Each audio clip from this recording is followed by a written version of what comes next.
Stacy, ano po yung motivation natin kung ba't tayo sumali sa volunteers program itong Paris Olympics?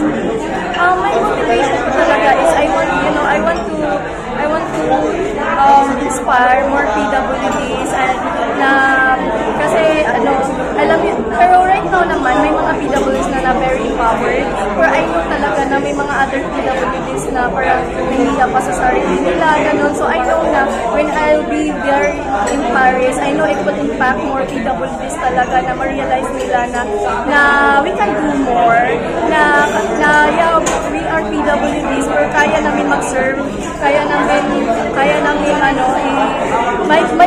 may makontribute kami sa, sa country. I know, being an athlete, sanay naman tayo sa challenges, but how different yung ganito, yung volunteering, assisting, everything? Siguro yung difference niya, isa sa athlete, siguro kami yung pinagsisilbihan, since yung sa PADS kasi, yung team namin, may mga volunteers din kami.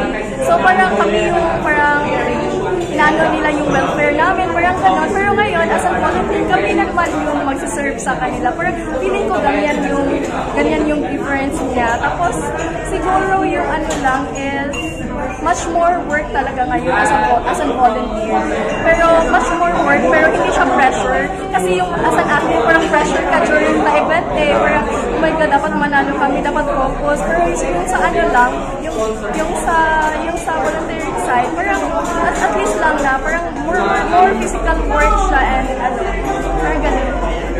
After ng Paris Olympics, ano na pong pagkakaabala? Siguro after the Olympics, i-continue ko yung Dragon Ball sports ko.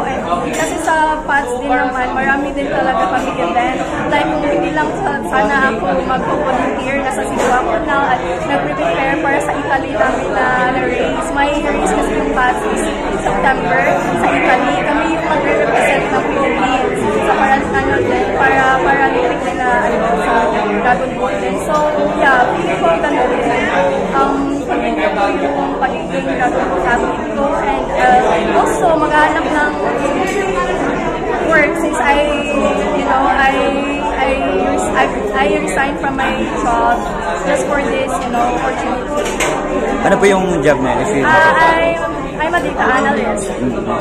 Well, ano po yung motivation natin sa pagsali sa volunteers program ng Paris Olympics? Okay po. So, ako po ay isang para-athlete. Growing up, after my accident, I played Dragon Boat. So, we competed internationally, battling goals from different countries. Tapos, I played also wheelchair basketball. So, nakita ko yung power ng sports, how it can change lives. So, given the chance na ma-invite as a volunteer ng Paralympics, one of the, I think the grandest, the top peak of sports event for people with disabilities. Nandun yung mga PWD na napaka-goal-oriented, sports-minded, lahat ng mga discipline. So isa siyang sobrang napakalaking opportunity for me and experience. So also, on the side, nai-inspire ko rin yung mga PWDs from here in the Philippines or other PWDs, yung mga natatakot lumabas dahil sa nahihiya dahil sa sudden disability nila, gaya ko dati. So yun, I'm doing the recreational rehab program for PWDs na di kayang mag-access ng sport, ng rehabilitation facilities. So ang gagawin ko is, gagamitin ko yung sports as a rehab program. So habang naglalaro sila, nag-enjoy, nare-rehab sila. So yun yung parang magiging project and inspiration ko kung bakit ako volunteer. Pero you mentioned po you are an athlete, so sanay tayo sa mga pressure-packed situations, ganyan, sa mga mental kumbaga challenges, sa physical challenges even more, di ba?